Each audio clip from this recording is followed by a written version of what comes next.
everybody, this is Joe Joseph, and this is the DailySheeple.com's news shot. Over at Yahoo News, they have an American Free Press article, Elon Musk teases future plans at TED Talk. I'll tell you what, if there's anything that Elon Musk isn't, it's boring.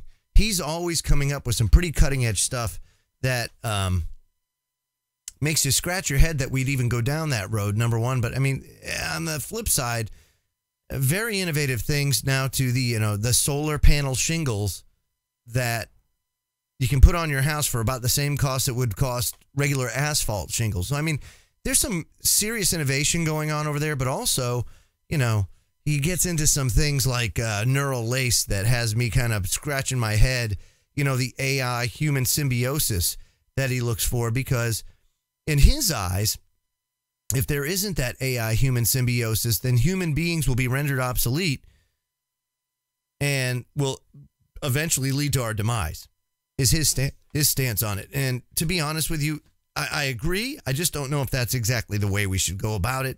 Who knows what the right way to go about it is. But it says Elon Musk paused while chatting about his series of potentially world-changing endeavors to say he isn't in it to provide salvation. Interestingly enough, during a talk on Friday at the prestigious TED conference in Vancouver, where the tech entrepreneur was discussing his ventures, building electric cars and trucks, rockets, a newly launched tunnel boring company, and even dabbling with super fast mass transit. You've heard of the Hyperloop that has recently made a successful test out in the desert. Well, now it looks like he's going to take it to the next step. A Hyperloop would be pretty darn interesting to put in place, and I'm talking about high-speed transportation via the ground. Now, how that manifests, I don't know.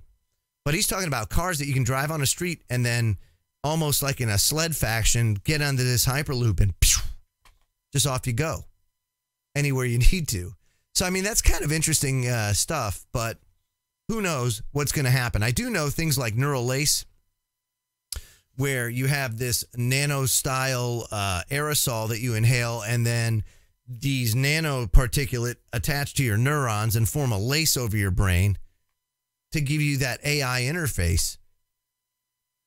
Yes, does it help the human being? I'm sure that it would give us some advantages. It might take us to the next level computing-wise. But what do you give away when you do that? What kind of access do people or other AI have to your mind, to your body? And how much power do you yield to them when that happens? These are the things that we have to consider. When you look at technology like this, there's always more than one side. There's more than two sides. We live in a three-dimensional world. To look at it in two-dimensional way would be irresponsible. So there are a whole host of things, good and bad, that can come from technology that Elon Musk and other technocratic people out there are trying to push. But we'll see what happens. All I can say is, boy, that technological curve, that acceleration curve is just going up exponentially. And it's hard to see life as we know it continuing for much longer before we have to make changes to our way of life if we're going to make it as a humanity, as a species. That's all I got to say. I'm Joe Joseph. This was the DailySheeple.com's News Shot. Feel free to comment below and visit our website over at thedailysheeple.com. Have a great